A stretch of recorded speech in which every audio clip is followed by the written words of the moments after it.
In this video, we are going to solve exercise 1.4 question number 1. The question is, without actually performing the long division, we have to state whether the following rational numbers will have a terminating decimal expansion or a non-terminating repeating decimal expansion. So, based on the denominator, we have to categorize whether the decimal expansion will be terminating or non-terminating repeating decimal expansion. All of them are rational numbers, that is already given to us. Only thing that we have to do is we have to tell whether it will be a terminating decimal expansion or a non-terminating repeating decimal expansion. Now the first subpart here is 13 upon 3125. So the first step that we are going to perform here would be, we will do the prime factorization of 3125. So let's start 3125. First of all, let's divide it with 5. We will get 625 as a quotient. Again it is divisible by 5. So let's divide it with 5.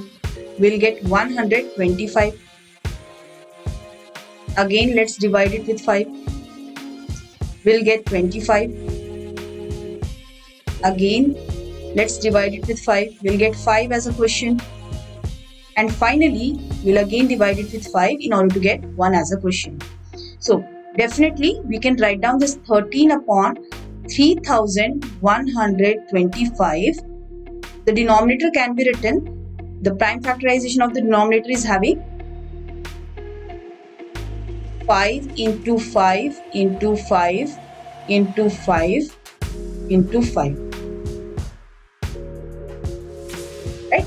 And the numerator is 13. So what can we write it down? We can write it down in the form of 13 upon, since we do not have 2 over here, we can write it down as 2 raised to 0, because 2 raised to 0 will be 1. Multiplied with, we have 5 times, right? So we will write down 5 raised to 5. 5 has been multiplied 5 times. So in the denominator we have 2 raised to 0 into 5 raised to 5. Now since over here denominator is of the form 2 raised to n into 5 raised to m, since the denominator here is of the form 2 raised to 0 into 5 raised to 5, which is of the form 2 raised to n into 5 raised to m, where n and m are whole numbers, or we can say non-negative integers. Right? The exponent of 2 is 0, which is a whole number, and the exponent of 5 is 5, which is also a whole number. So therefore we can write down, therefore this number 13 upon 3125 will have terminating decimal expansion. This is the second subpart of question number 1. Here we have been given 17 upon 8. So again the same procedure, we will try to prime factorize 8. 8 when divided with 2 will get 4 as a quotient. Again 4 on dividing with 2 will get 2 as a quotient. Again 2 on dividing with 2 will get 1 as a quotient. So we can write down 17 upon 8 as 17 upon 2 into 2 into 2, which can be further written as 17 upon 2 raised to 3 into, since we do not have 5 as a factor here, we can write down the exponent of 5 as 0, because 5 raised to 0 will be ultimately 1. So we will be writing, since denominator is of the form 2 raised to n into 5 raised to m, where n and m are whole numbers,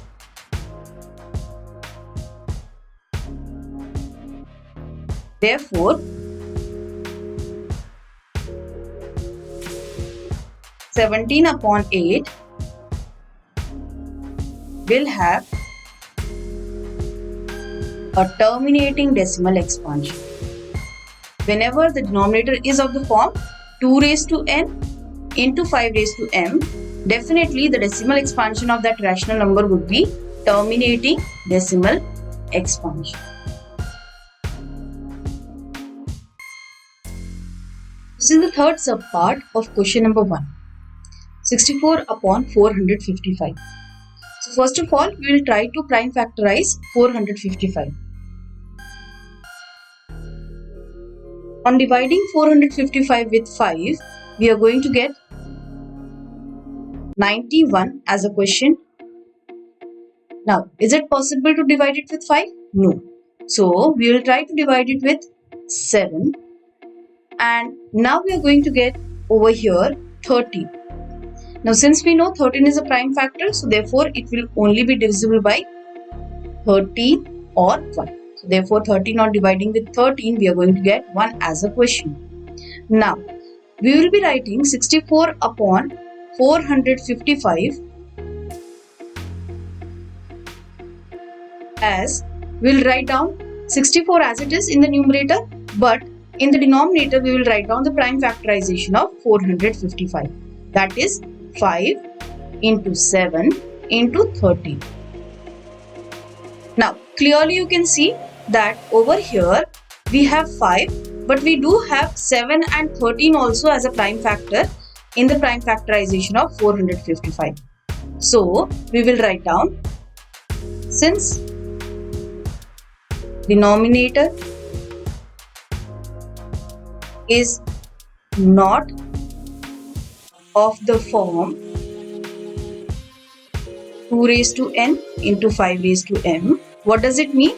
That in the prime factorization of the denominator 455, we do have other prime factors also, right? 7 and 13. Therefore, the denominator is not of the form 2 raised to n and 5 raised to m, where n and m are whole numbers.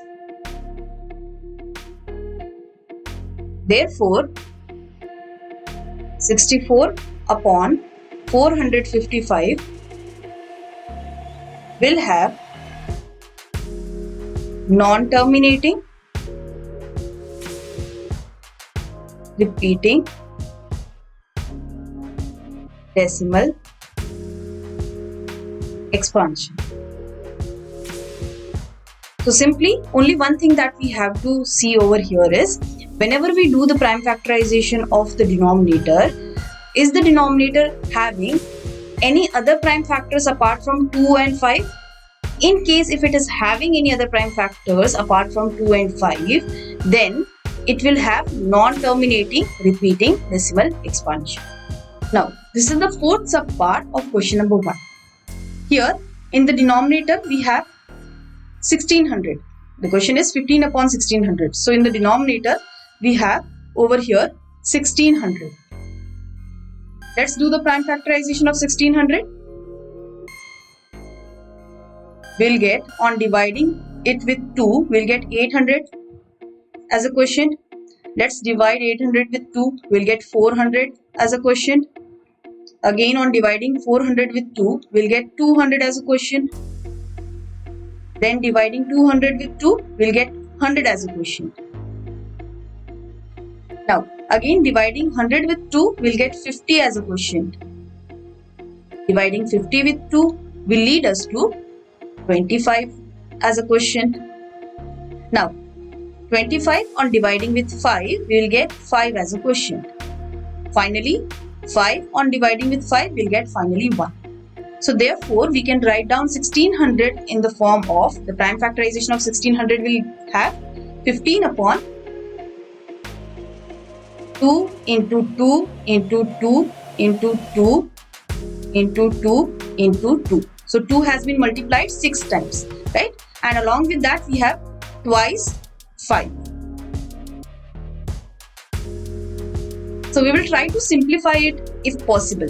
We can see that numerator we have 15, right? So the 15 can be written as 3 into 5. And in the denominator, we have 2 raised to 6 into 5 raised to 2, which is definitely 5 into 5. So we can cancel out 5 with 5. We are going to get 3 upon 2 raised to 6 into 5 raised to 1. So what did we observe here? The denominator is purely containing 2 and 5 as its prime factors. So definitely here, since denominator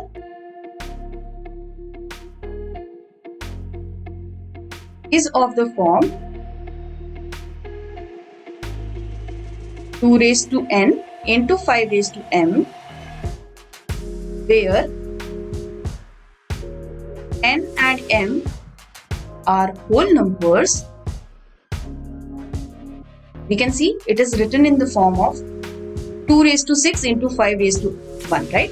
So the prime factorization of 1600, we can observe that on simplifying it, we got, which is definitely of the form 2 raised to n into 5 raised to m, where n is 6 and m is 1, which both of them are whole numbers. So therefore we can say, therefore 15 upon 1600, this rational number will have terminating decimal expansion.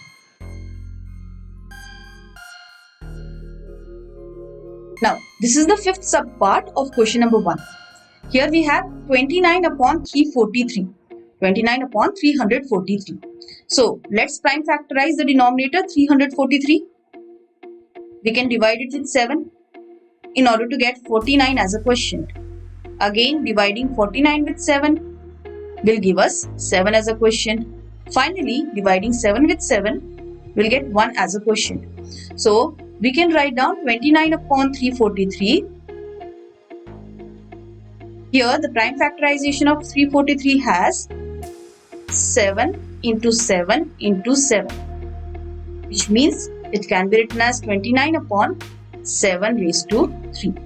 So clearly we can observe that in the denominator, the prime factorization of denominator 343 is not having 2 and 5 as its prime factor, right? It is having 7 as its prime factor. So therefore, whenever you will have any other prime factor apart from 2 and 5, we will say, since denominator is not of the form 2 raised to n into 5 raised to m, where n and m are whole numbers,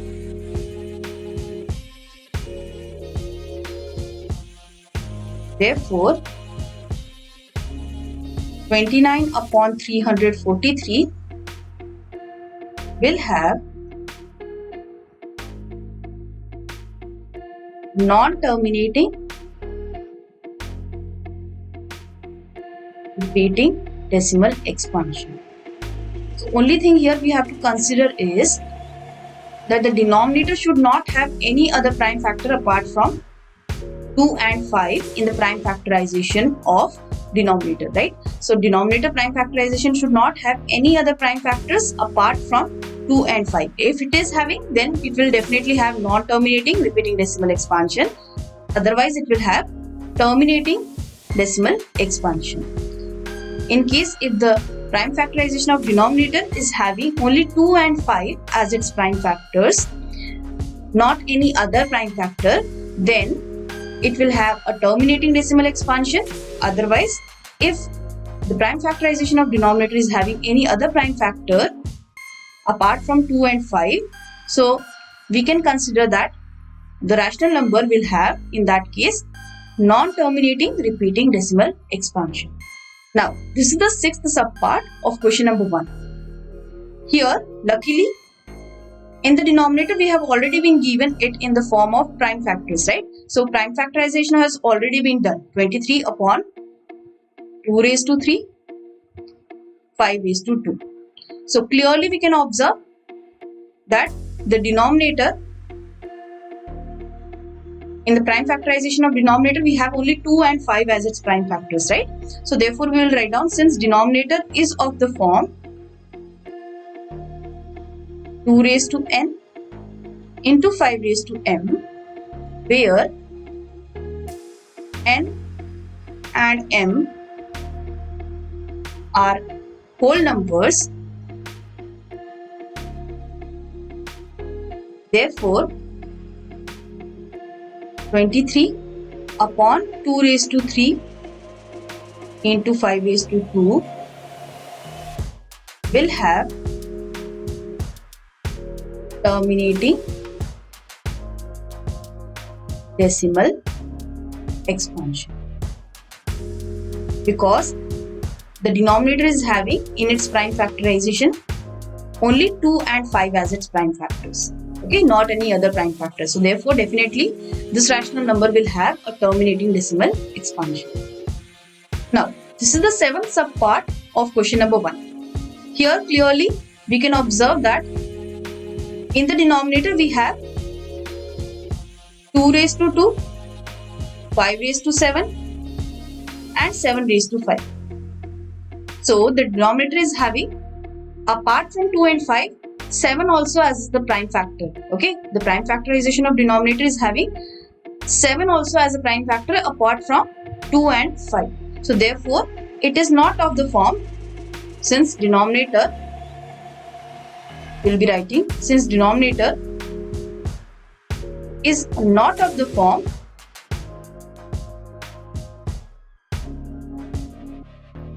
two raised to n into 5 raised to m. It is having 7 also as a prime factor, right?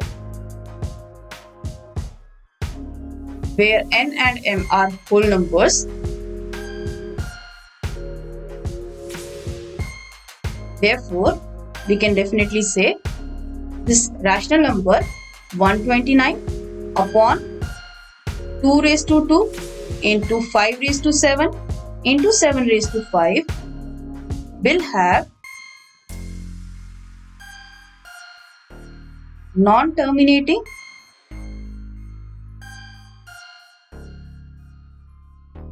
repeating decimal expansion.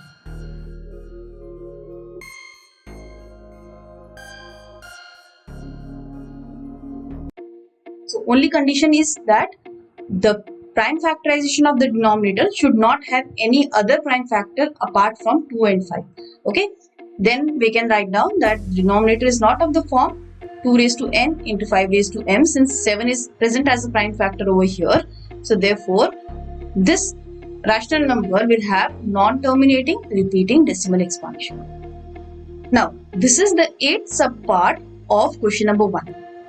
Now, here we can do the simplification. How? We can write down 6 in the form of 2 into 3 and 15 in the form of 3 into 5. In the numerator and denominator, we can see 3 is present as a common factor. So, we can simplify it and write it down as 2 upon 5. So, here this 2 upon 5 can be written as 2 upon 2 raised to 0, because 2 raised to 0 will be ultimately 1, into 5 raised to 1. So clearly, since denominator, here we have denominator is of the form 2 raised to n into 5 raised to m, where n and m are whole numbers. We can see the denominator can be written, this 5 can be written in the form of 2 raised to 0 into 5 raised to 1, right? It is not having any other prime factor apart from 2 and 5. So therefore, we can say that it is of the form, denominator is of the form 2 raised to n into 5 raised to m, where n and m are whole numbers. Therefore, 6 upon 15 will have terminating decimal expansion. Now, this is the 9th subpart of question number 1. Here we have 35 upon 50. So, Is the simplification possible? Let's check it out. 35 upon 50. We can write down 35 as 5 into 7 upon 50 can be written as 5 into 10. So cancel out 5 and 5. You can write it down as 7 upon 10. Now try to do the prime factorization of 10. On dividing 10 with 2, you will get 5 as a quotient. Again on dividing 5 with 5, you will get 1 as a quotient. So therefore we can say 7 upon 10 can be written as 7 upon, the prime factorization of 10 includes 2 into 5. So clearly we can observe that the prime factorization of denominator is of the form 2 raised to 1 into 5 raised to 1. Right? So since we can write down here, since denominator is of the form 2 raised to n into 5 raised to m, where n and m are whole numbers, we can say therefore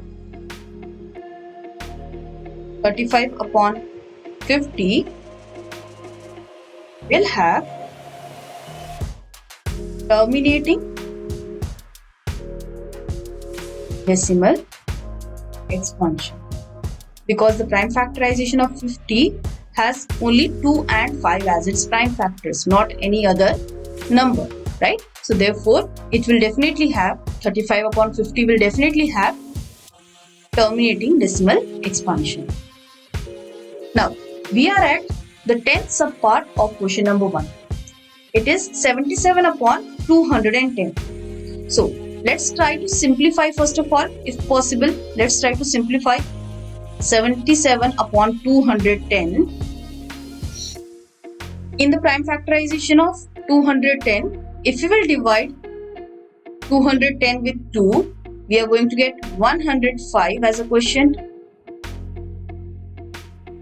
Dividing 105 with 3, we'll get 35 as a quotient. On dividing 35 with 5, we'll get 7 as a quotient. And on dividing 7 with 7, we'll get 1 as a quotient. So the prime factorization of 210 is, we can write it down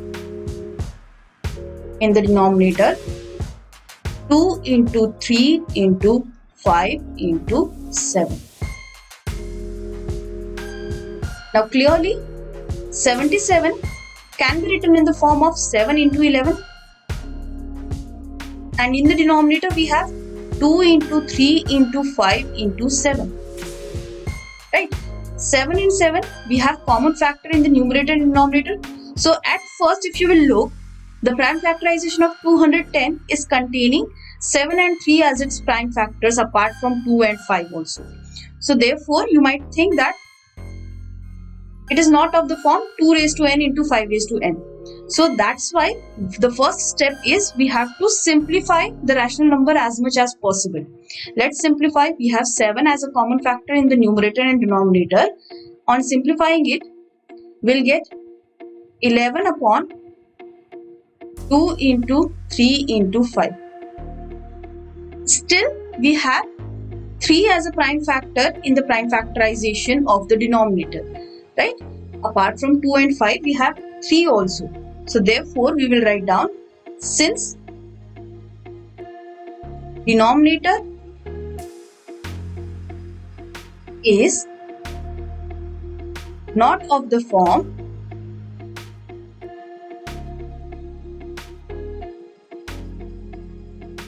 two raised to n into 5 raised to m, we can see that apart from 2 and 5, we have 3 also as a prime factor, right? So it is not of the form 2 raised to n into 5 raised to n, where n and m are whole numbers. Therefore, 77 upon 210 will have, this rational number will have non-terminating repeating decimal expansion. So over here, what did we observe? That in the prime factorization of the denominator, we had 3 and 7 as its prime factors apart from 2 and 5 also. So therefore, we tried simplifying it. We were able to cancel out 7 because 7 was common in the numerator and denominator. But still we are left with 3. Apart from 2 and 5, we had 3 as a prime factor also in the prime factorization of denominator. So we wrote, since denominator is not of the form 2 raised to n into 5 raised to m, it is having prime factor other than 2 and 5. So therefore, 77 upon 210 will have non-terminating repeating decimal expansion.